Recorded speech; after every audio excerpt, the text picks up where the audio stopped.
माहौल दिन ब दिन खराब हुआ है और माहौल खराब होने का सबसे बड़ा कारण है पोस्टें खाली पड़ी हैं, काम बहुत है, करने वाले लगातार कम हो रहे हैं, नई भर्तियां बिल्कुल बंद है, करीब करीब बंद है।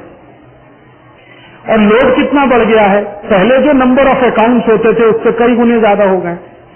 जनसंख्या का जैसा ग्रोथ है वैसे ही अकाउंट खुलने का ग्रोथ बढ़ रहा है। अब उनको अकाउंट तो खुलवा लिया, किसी ने 50 रुपए में, किसी ने 100 रुपए में, अब उसको सहेज के रखना, उसी में सिर दर्द है उनका।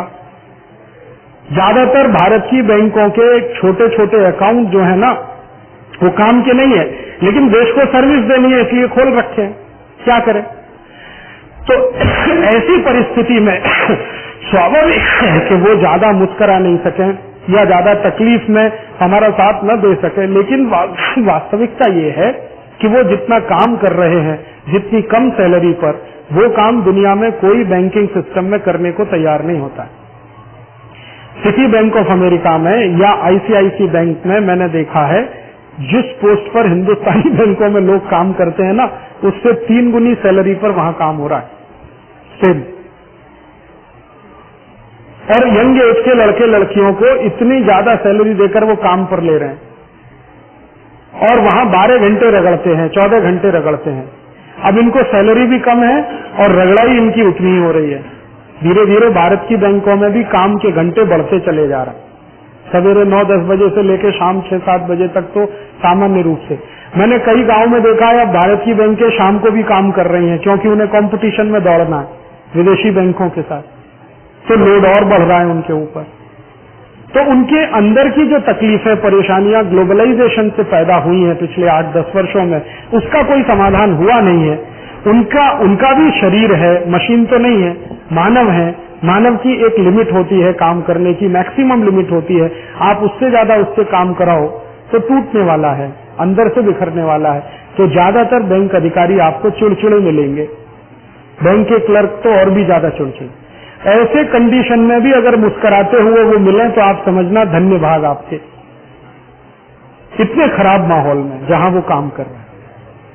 और सरकार का ऊपर से तलवार लटका हुआ है उनके ऊपर, ग्लोबलाइजेशन का माने रिट्रेंचमेंट करो, भर्ती कम करो, पोस्ट कम करो, ये कम करो, ये कम करो, ये कम, और वॉलंटरी रिटायरमेंट दे दो, जबरदस्ती रिटायरमेंट दे दो, ये सब धंधा चलता रहा है हमारे देश में। और जितने लोगों को जबरदस्ती रिटायरमेंट दिया है वहां कोई नई भर्ती हो नहीं रही है, पहले से भी भर्तियां बंद हैं। तो ये कंडीशंस हैं। फिर भी मैं मानता हूं कि हमारी बैंकों में कहीं कोई कमी है तो वो ठीक की जा सकती है। उसका मतलब ये नहीं है कि विदेशी बैंकों के लिए सब खोल दें हम तो उससे ठीक होने वाला है। ये तो कुछ ऐसी बात हुई कि हमारे घर का लड़का बिगड़ा हुआ है तो पड़ोसी के लड़के को गोद ले लो, वो सुधार देगा, ऐसा नहीं होने वाला। अपने यहां कहीं सिस्टम में कोई खामी है, खरामी है, उसको ठीक करें हम। तो सर्विसेज के सेक्टर में अगर विदेशी आते हैं बहुत तकलीफ की स्थिति है। हमारी सेविंग्स उनके हाथ में जाती है, वो फ्रॉड करते हैं, लूटमार करते हैं, उसको पकड़ने की कोई व्यवस्था नहीं है। आप जानते हैं पिछले 10 साल में सबसे ज्यादा इकोनॉमिक फ्रॉड हुए हैं, सबसे ज्यादा। और किसी भी इकोनॉमिक फ्रॉड में आज तक कोई सजा नहीं हुई है, चाहे वो हर्षद मेहता हो, चाहे हितेन दलाल हो, चाहे XYZ कोई भी हो, किसी को सजा नहीं हुई। हर्षद मेहता अपनी मौत मर गया, वो अलग बात है, हार्ट अटैक से, सजा कुछ भी नहीं। भारत के आर्थिक कानून इतने रद्दी हैं कि कोई सजा होने की व्यवस्था नहीं। और ऊपर के टॉप लीडर्स घोटाले करते हैं, गलतियां करते हैं, भुगतान बेचारा नीचे वाला कर। यूटीआई का सारा घोटाला नेताओं का किया धरा था, मारे गए साधारण लोग, और उन नेताओं को कोई सजा नहीं है जिन्होंने यूटीआई घोटाला किया। नॉन परफॉर्मिंग एसेट्स का मामला सब नेताओं द्वारा खड़ा किया हुआ है। बैंकों से कर्ज दिलवा दिया अपने अपने प्रभाव के लोगों को, अपनी अपनी पार्टी के लोगों को। अब वो कर्ज वापस नहीं दे और बैंक वाले उनसे अधिकार मांगे रेट मारने का, तो अधिकार देने में 10 साल लगा दिया, 10-12 साल। अभी जाके कानून बनाया कि आप रेट कर सकते हैं, संपत्ति जब्त कर सकते हैं। ये पहले ही होना चाहिए था, 91 में होना चाहिए। तो ये एनपीए इतना बढ़ता नहीं, नॉन परफॉर्मिंग एसेट। तो हम हमारे देश की परिस्थिति को ध्यान में रखकर समस्याओं का विश्लेषण करें, समाधान उसमें से निकालें, न कि विदेशों को हम ध्यान में रखकर अपनी समस्याओं का विश्लेषण करें और समाधान। हिंदुस्तान के बैंकिंग और बीमा सेक्टर को खत्म कर देंगे अगर ये विदेशी बैंकों को सारी खुली छूट मिल गई तो। अभी बहुत तकलीफ की स्थिति है। WTO की कंडीशन को सरकार ने लागू करते हुए विदेशी बैंकों को खुली छूट दे दिया है कि भारत की किसी भी बैंक को आप टेक ओवर कर सकते हो, किसी भी बैंक को वो टेक ओवर। अब उनके पास पैसे की ताकत है, वो एक एक करके आपकी बैंकों को टेक ओवर करना शुरू कर दें, धीरे धीरे सब खत्म हो जाए। ये बहुत तकलीफ की स्थिति है। WTO की एक एक कंडीशन खराब दिशा में जा रही है। तो अब प्रश्न क्या है कि क्या करें हम सब लोग? तो मुझे ऐसा लगता है कि WTO के सर्विस सेक्टर पर जिन लोगों के ऊपर मार पड़ने वाली है वो बिल्कुल साफ दिख रहा है। बैंकिंग, इंश्योरेंस, फाइनेंशियल सेक्टर में सबसे पहले ये दो जगह मार होने वाली। नॉन फाइनेंशियल सेक्टर में ये जो वकालत का काम है, चार्टर्ड अकाउंटेंसी का काम है, एजुकेशन का काम है, इस पे मार आने वाली है 2-3 साल के अंदर। तो इन सब लोगों को हम क्यों नहीं इकट्ठा करें, क्योंकि वो एक ही जगह पीड़ित हो रहे हैं सबके सब। बैंकिंग और इंश्योरेंस वाले भी WTO से परेशान है, एजुकेशन वाले भी होंगे, फिर ये चार्टर्ड अकाउंटेंसी वाले बहुत परेशान होना शुरू हो गया है। विदेशी चार्टर्ड अकाउंटेंसी की फर्म आ गई है, उन्होंने धंधे शुरू कर दिए हैं। परिणाम ये हो रहा है कि कल तक जो हमारे देश के इंडिपेंडेंट चार्टर्ड अकाउंटेंट होते थे वो अब विदेशी फर्मों के गुलाम हो गए हैं, जी हजूरी कर रहे हैं, मजदूरी कर रहे हैं उनके, और उनकी मदद से सारा बिजनेस उन्होंने खींच लिया। जैसे हिंदुस्तान में कोई चार्टर्ड अकाउंटेंट 10 साल से काम कर रहा है, उसका अपना क्लाइंटेल है, विदेशी कंपनी ने उसको ले लिया पगार पे और उसके सारे के सारे क्लाइंट उनके पास आ गए। ऐसे ही वकालत में होने वाला है, ऐसे ही मेडिसिन में, और ऐसे ही जो हॉस्पिटलाइजेशन में, फिर होटल में वगैरह वगैरह। तो इन सभी सेक्टर के लोगों को इकट्ठा किया जा सकता है और उनको ये बताया जा सकता है कि WTO की इन कंडीशंस के खिलाफ सरकार के ऊपर दबाव बनाए। अभी क्या होता है, अभी सर्विस सेक्टर वाले अपनी लड़ाई लड़ते तो हैं, जनता साथ में नहीं आती उनके। बैंक वाले स्ट्राइक करते हैं, लोग साथ में नहीं आते, लोग गाली और देते हैं क्योंकि लोगों को मालूम नहीं वो क्यों कर रहे हैं स्ट्राइक। और मुश्किल क्या हो रही है, बैंक वाले भी उनको समझाने कभी नहीं जाते कि हम क्यों स्ट्राइक कर रहे हैं। सबसे बड़ी जो गलती हो रही है इस देश में वो WTO के खिलाफ, वर्ल्ड बैंक, IMF की नीतियों के खिलाफ स्ट्राइक करते हैं। आम आदमी भी उससे प्रभावित है, लेकिन वो जाते नहीं बताने के लिए कि हम इस कारण से कर रहे हैं। और अखबार वाले कभी पूरी बात छापते नहीं, क्योंकि अखबार वालों को जितना स्पेस है उतने ही नहीं छापते। तो कम्युनिकेशन गैप है। जनता को अगर ये बता के कि भैया हम ये स्ट्राइक कर रहे हैं, इसमें हमको तकलीफ है, तुमको हमसे भी ज्यादा तकलीफ, इन कारणों से कर रहे हैं, WTO की ये शर्तें हैं, IMF, वर्ल्ड बैंक का ये प्रेशर है, प्राइवेटाइजेशन इस तरह से हो रहा है, उसके क्या दुष्परिणाम है, ये सब बता के करें तो जनता भी साथ में आए। और जनता साथ में आए तो सरकार बौखलाए। अकेले आप अगर ये कोशिश करें कि हम बैंकिंग वाले हैं अकेले लड़ लेंगे, संभव नहीं। बीमा वाले भी अकेले नहीं लड़ सकते, क्योंकि उनकी जो ट्रेड यूनियंस है ना, उनकी ताकत बहुत कम हो गई। ट्रेड यूनियंस ने पिछले 50 साल में इतने समझौते किए हैं सरकारों से कि उनकी जो बार्गेनिंग कैपेसिटी है वो बहुत कम हो गई। इसलिए जनता को साथ में लेकर अगर करेंगे तो शायद इसमें से रास्ते निकले, क्योंकि सरकार को अभी डर है तो एक ही चीज का, जनता का, कि वोट बैंक गया। जनता माने वोट बैंक, वोट परसेंटेज कम हुआ, अगर हम ये करें ये करें ये करें, ये सारे इश्यूज जनता के साथ लेके और दूसरे संगठनों को मिलाकर एक साथ पूरे देश में किया जाए। जैसे ये वैट में हुआ ना, जनता भी साथ में है, व्यापारी भी साथ में है, उद्योगपति भी साथ। देखो परिणाम है, पूरे देश में 12 राज्य नहीं लागू कर रहे। ऐसे ही WTO का बैंकिंग और बीमा पे जो असर है, एजुकेशन पे जो असर है, दूसरे क्षेत्रों में जो असर, वो सब एक साथ मिलकर जनता के साथ अगर सामने आए सरकार के खिलाफ, तो उम्मीद है कि इसमें से अच्छे परिणाम निकल सकते हैं। अकेले अकेले अगर हम करें नहीं निकलेगा।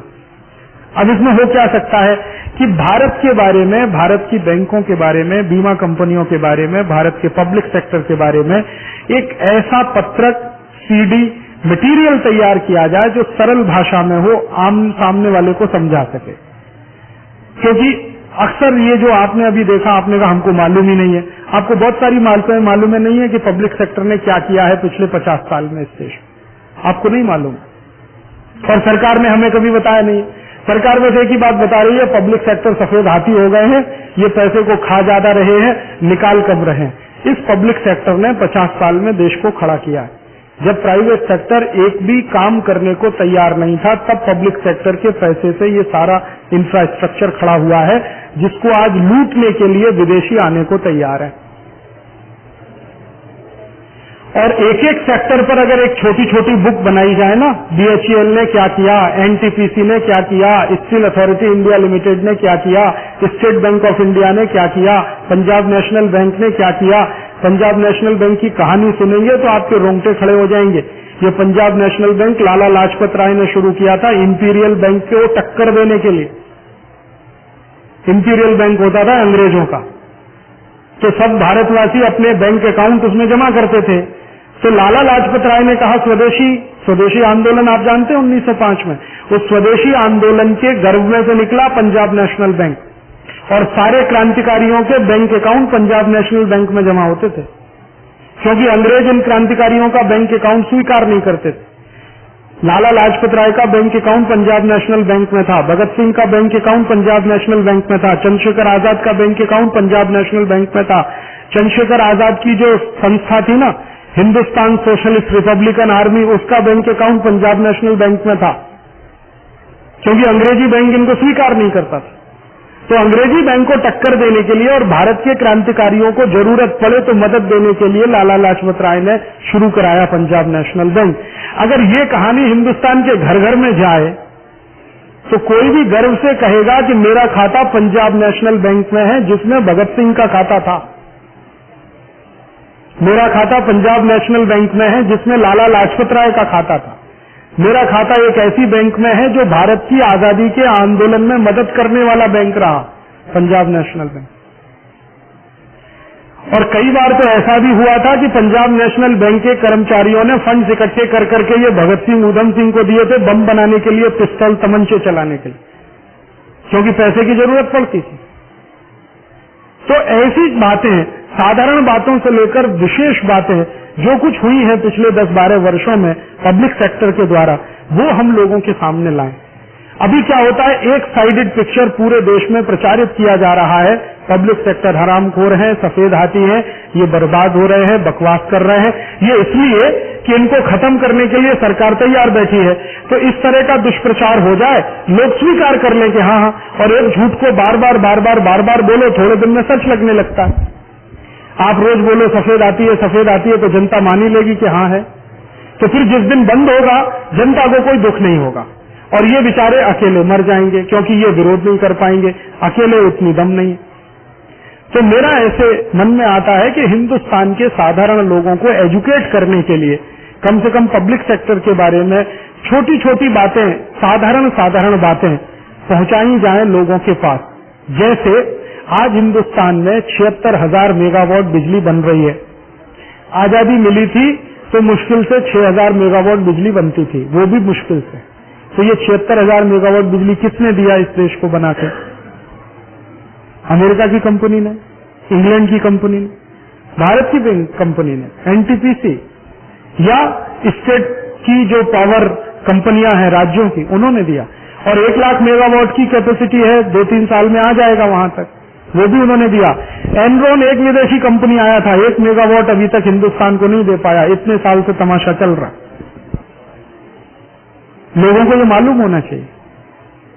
ऐसे ही हिंदुस्तान के 3 लाख गांवों में पीने के पानी की जो व्यवस्था आज तक हो पाई है, आप जानते हैं इसमें फंड्स किसके इस्तेमाल हुए हैं? LIC के, GIC के। गांव में पीने के पानी की व्यवस्था में LIC, GIC के पैसे का इस्तेमाल हुआ है, सरकार के पैसों से नहीं है, माने सरकार के बजट के खर्चे में से नहीं आए। ऐसे ही इतनी 14,000 किलोमीटर सड़कें हिंदुस्तान के पब्लिक सेक्टर के भारत सरकार को दिए गए मुनाफे में से 14,000 किलोमीटर की सड़कें बनी है। रेलवे का इतना बड़ा नेटवर्क बना है, जो दुनिया में दूसरे नंबर का सबसे बड़ा नेटवर्क है। ये कहां से खड़ा हुआ है? कोई विदेशी कंपनी ने नहीं खड़ा किया, हिंदुस्तानी रेलवे ने खड़ा किया। और आज उस रेलवे को गाली देके इस स्थिति में ला दिया है कि वो डिफेंसिव हो जाए, और डिफेंसिव होते चले जा रहे हैं बेचारे, और छट्टी होती जा रही है, विद्रोह नहीं हो रहा पूरे देश में। तो ये बैंकों ने, बीमा कंपनियों ने, रेलवे ने, हमारे NTPC ने, हमारे तमाम दूसरे सेक्टर ने जो कुछ समाज के लिए किया है, इस पर अगर 1-1, 2-2 पन्ने का भी मटेरियल सेक्टर वाइज तैयार करें, छोटी बुकलेट बने, सरल भाषा में बने, गुजराती, मराठी, तमिल, तेलुगु में बने, स्लाइड्स बने, गांव-गांव जाकर उनको दिखाया जाए, तो ये बिल्कुल उलझ जाएगा। जनता कहेगी अच्छा हमको तो मालूम ही नहीं था, हमको तो मालूम ही नहीं था, हमको तो मालूम ही नहीं था। जब मालूम होने लगेगा तो जनता को समझ में आएगा कि हरामखोर ये नेता हैं जो लगे हैं कौड़ी के भाव में पूरे देश की संपत्ति को बेचने के लिए। प्राइवेटाइजेशन के नाम पर ये क्या करने जा रहे हैं, मैं थोड़ी देर पहले आपको बताया, और WTO की कंडीशन में क्या करने जा रहे हैं। दिल्ली का एयरपोर्ट दुनिया का अकेला ऐसा एयरपोर्ट है जिसके पास 6000 एकड़ जमीन है, किसी एयरपोर्ट के पास नहीं। दुनिया का सबसे बड़ा एयरपोर्ट है सऊदी अरब में, जिद्दाह में, उनके पास भी इतनी जमीन नहीं। सिंगापुर के पास नहीं, अमेरिका के किसी एयरपोर्ट के पास इतनी जमीन नहीं। 6000 एकड़ जमीन है उनके पास, और उस पूरे एयरपोर्ट को प्राइवेटाइजेशन के नाम पर 1400 करोड़ रुपए में बेचने जा रहे हैं फ्रांस की एक कंपनी को। जबकि जिस स्थान पर यह दिल्ली का एयरपोर्ट है वहां 1 एकड़ जमीन की कीमत इस समय 20 करोड़ रुपए है। 1 एकड़ जमीन की कीमत 20 करोड़ रुपए, जहां पर यह एयरपोर्ट है, गुड़गांव दिल्ली के बीच में। 6000 एकड़ जमीन है, कितने का हो गया? 1,20,000 करोड़ की प्रॉपर्टी बेच रहे हैं 1400 करोड़ में। प्राइवेटाइजेशन के नाम पर यह हो रहा है। और इसका माहौल कैसे बनाया है? 2 साल से दिल्ली एयरपोर्ट के खिलाफ कैंपेन किया जा रहा है पूरे देश में, हमारे ही मंत्रियों के द्वारा। यहाँ के कर्मचारी निकम्मे हैं, ये इनएफिशिएंट है, ये ऐसा है, ये वैसा है, इसमें ये तकलीफ है, वो तकलीफ। अभी मैं थोड़े दिन पहले दिल्ली एयरपोर्ट पर एक सभा संबोधित करने गया, तो मैंने वहां के जनरल मैनेजर को कहा मुझे पूरा एयरपोर्ट घुमाओ। उन्होंने कहा क्या देखना चाहते हैं? मैंने कहा आपका एयर ट्रैफिक कंट्रोल जो टावर है ये मुझे देखना है। कहने लगे क्यों? मैंने कहा इससे अंदाजा लग जाएगा कि आपकी कीमत क्या है, आपकी ताकत क्या है, आपकी औकात क्या है। मैं ले गया, वो मुझे ले गए देखने के लिए। वो मैंने जो देखा और उन्होंने जो इंस्ट्रूमेंट्स का वर्णन करना शुरू किया और जो उन्होंने टेक्नोलॉजी इस्तेमाल की है, मैं दंग रह गया। दुनिया में इतना बेहतरीन air traffic control tower France में भी नहीं है, जर्मनी में भी नहीं। उस अकेले टावर को अगर बेचे अंतर्राष्ट्रीय बाजार में तो 600 करोड़ मिलता है, और 1400 करोड़ में पूरा एयरपोर्ट बेचने जा रहे हैं। अब जनता को मालूम नहीं है दिल्ली एयरपोर्ट की विशेषता ये है, इनके पास 6000 एकड़ जमीन है। कल को समझौता हो जाएगा, अखबार में खबर आएगी दिल्ली एयरपोर्ट फ्रांस की कंपनी ने खरीद लिया। और कर्मचारी बेचारे मुंह बंद करके बैठे हैं, क्योंकि सरकार के खिलाफ बोले कैसे, उनसे पगार पाते, सैलरी पाते।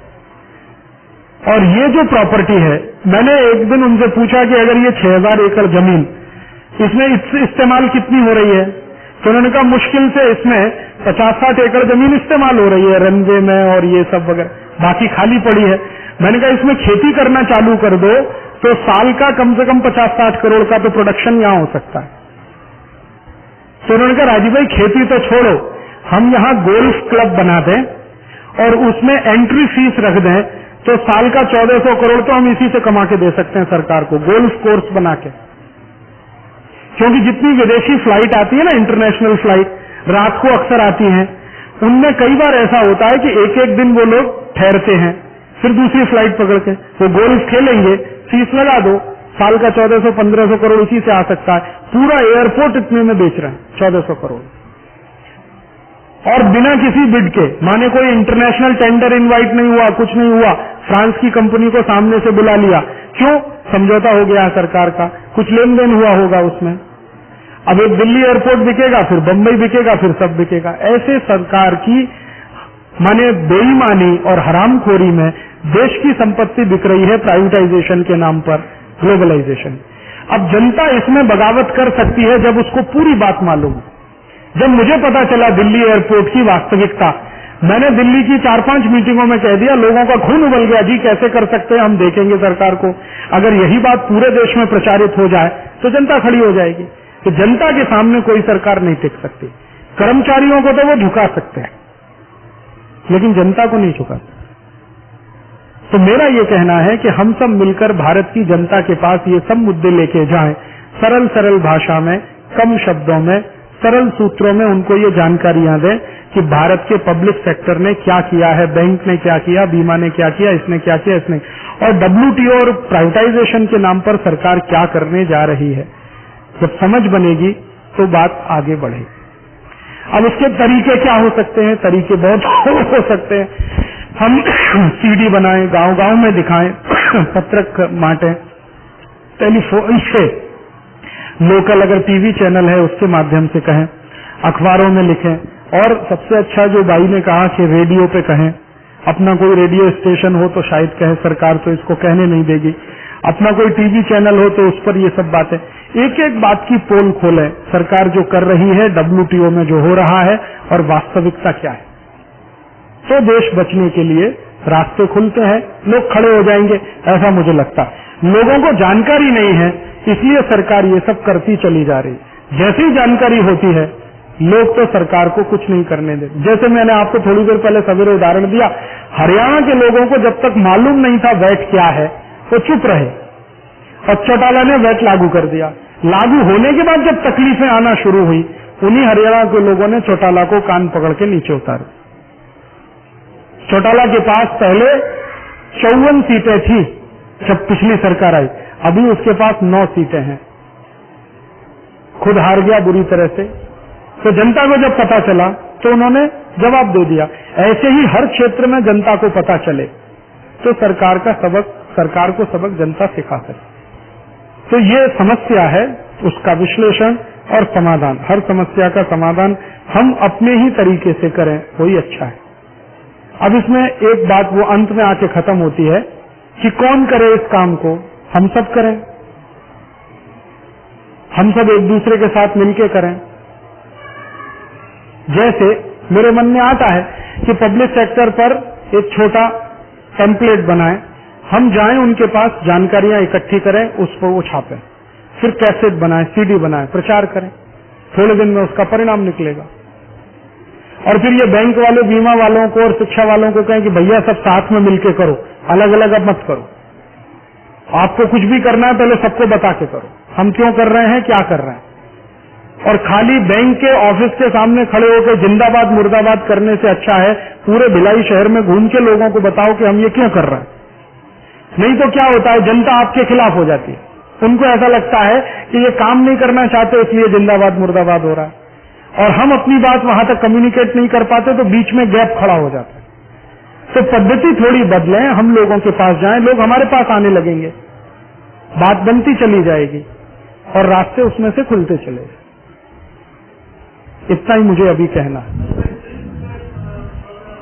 हाँ, ट्रिम्स में मैं बात कर सकता हूं लेकिन कल करूंगा। ये सर्विसेज तक रहे क्योंकि ट्रिम्स और इससे भी ज्यादा जटिल है। ट्रिम्स और ट्रिप्स में कल कोशिश करूंगा सवेरे लेने की, दोनों अलग अलग चैप्टर हैं, वो और भी खतरनाक है। TRIMS, trade related investment measures, नहीं आएंगे, इनडायरेक्टली आएंगे। इनडायरेक्टली कैसे आएंगे? ट्रिम्स का मतलब है इन्वेस्टमेंट के लिए नियम कायदे कानून बनाना, जैसे आजकल सरकार कर रही है ना। बैंकिंग इंडस्ट्री में कितना 74% इक्विटी पार्टिसिपेशन की छूट हो गई है। ट्रिम्स ये कहता है कि इसको 100% कर दो। ट्रिम्स का पहला ही प्रोविजन है कि कोई भी सेक्टर जो सर्विसेज में है उसमें 100% इक्विटी की छूट होनी चाहिए, कोई भी विदेशी को या विदेशी कंपनी को। तो बैंक बीमा कंपनी आएंगे लेकिन इन्वेस्टमेंट के उस पर आएंगे।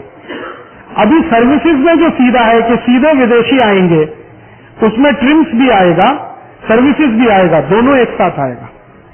ट्रिम्स से उनका इक्विटी पार्टिसिपेशन का निर्धारण, प्रॉफिट ले जाने का निर्धारण, भारत में कहां पूंजी लगाएं कहां न लगाएं उसका निर्धारण, और सर्विसेज में जो सीधे आकर हिंदुस्तान के लोगों के बीच में मुनाफा कमाकर ले जाने की खुली छूट, वो सर्विसेज। ट्रिम्स में इन्वेस्टमेंट की वो है लिमिटेशन, तो वो लिमिटेशंस को हटाने की बात है। ट्रिम्स कोई लिमिटेशन नहीं, 100% लाना चाहे खुली छूट दो, बैंक में, बीमा में, टेलीकम्युनिकेशन में, एजुकेशन में, चार्टर्ड अकाउंटेंसी में, हर जगह। ट्रिम्स का सबसे पहला प्रिंसिपल ये है। और कोई भी इन्वेस्टमेंट जो आया है बाहर से, उसकी वैसी ही सुरक्षा करो जैसे आप रुपए की करते हो। नेशनल सिक्योरिटी, अमेरिका ने $1 भी भारत में लगा दिया तो उसकी सुरक्षा की जिम्मेदारी अब भारत सरकार की है। उसके लिए भारत की मिलिट्री लगाओ, आर्मी लगाओ, पुलिस लगाओ, सुरक्षित चाहिए वो।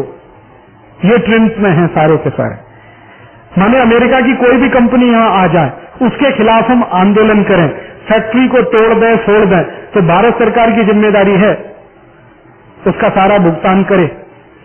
ये ट्रिम्स में है।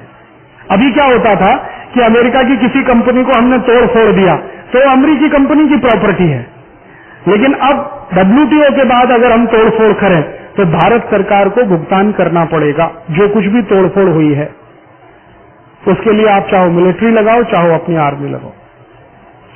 हमें याद है एक बार हम लोगों ने कर्नाटक में नंजुन स्वामी नाम के एक किसान नेता थे, उनका एक संगठन कर्नाटक राज्य रैयत, उनके साथ मिलकर एक अमेरिकन कंपनी का ऑफिस तोड़ा था। 92-93 की बात है ये। आपने सुना केंटकी फ्राइड चिकन एक अमेरिकन कंपनी थी, उन्होंने वहां बना दिया था अपना बहुत बड़ा ऑफिस, उसको तोड़ दिया था। तो कोई प्रॉब्लम नहीं थी, तोड़ दिया तो उस कंपनी का नुकसान हुआ और तब से वो कंपनी भाग गई। अभी उसकी हिम्मत नहीं हुई दोबारा आने की।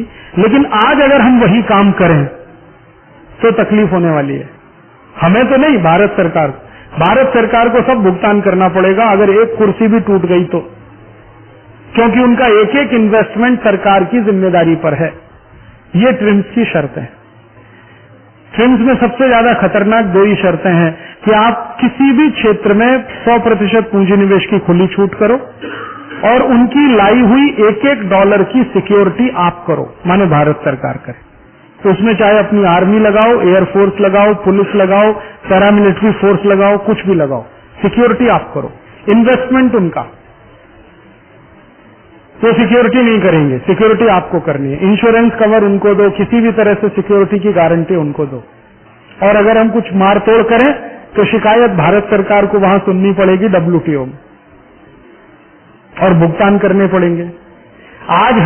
आज की तारीख में पेप्सी कोला की एक बोतल भी तोड़ दें इस समय, वैसे हमने बहुत तोड़ी है, आज हम एक बोतल भी तोड़ दें तो उसका भुगतान भारत सरकार को करना पड़ेगा। ट्रिम्स की ये शर्तें हैं, 1 जनवरी से लागू हुई है। 1 जनवरी के पहले हम चाहे कुछ भी करें, पेप्सी के कारखाने में आग लगा दें तो प्रॉब्लम नहीं, उन्होंने जिससे इंश्योरेंस कराया उससे वो लेंगे। लेकिन अभी हम एक बोतल भी तोड़ेंगे तो भारत सरकार भुगतान करे उसका, क्योंकि जिम्मेदारी भारत सरकार की।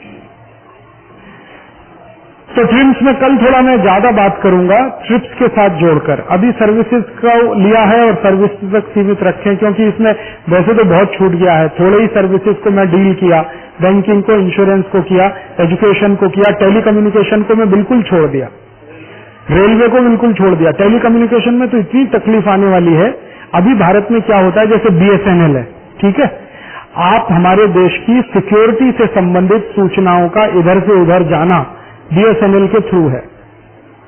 कैसे होता है, जो बॉर्डर एरिया है पूरा भारत का, वहां पर मिलिट्री जितने भी इक्विपमेंट्स यूज करती है वो सब BSNL के थ्रू होते हैं। माने BSNL की मदद से हमारी मिलिट्री सूचनाओं का आदान प्रदान करती है। माने उरी सेक्टर में कोई मेजर है, वो भारत के राष्ट्रपति से अगर बात करना चाहता है तो BSNL के थ्रू होता है। अभी रिजर्व है ये एरिया। WTO की कंडीशन सर्विसेज की ऐसी है कि BSNL के पैरेलल वहां एयरटेल भी अपना नेटवर्क बना सकता है, आप उसे मना नहीं कर सकते। और एयरटेल अगर वहां नेटवर्क बनाता है, कल्पना करो, या अमेरिका की कंपनी है AT&T, वो खड़ा करती है जम्मू कश्मीर में अपना नेटवर्क, तो वो क्या करेंगे, फ्रीक्वेंसीज पकड़ी जाती है आजकल। तो हमारा कोई मेजर जनरल ब्रिगेडियर से बात कर रहा है, वो सुन रहे हैं और पाकिस्तान को फोन कर रहे हैं कि देखो ये बात हो रही है, सुन लो और तुम्हारी एक्टिविटीज तय कर लो। टेलीकम्युनिकेशन में तो इतना खतरनाक है। भारत का जितना बॉर्डर है ना, सभी तकलीफ में है। हमारा कोई बॉर्डर शांत नहीं।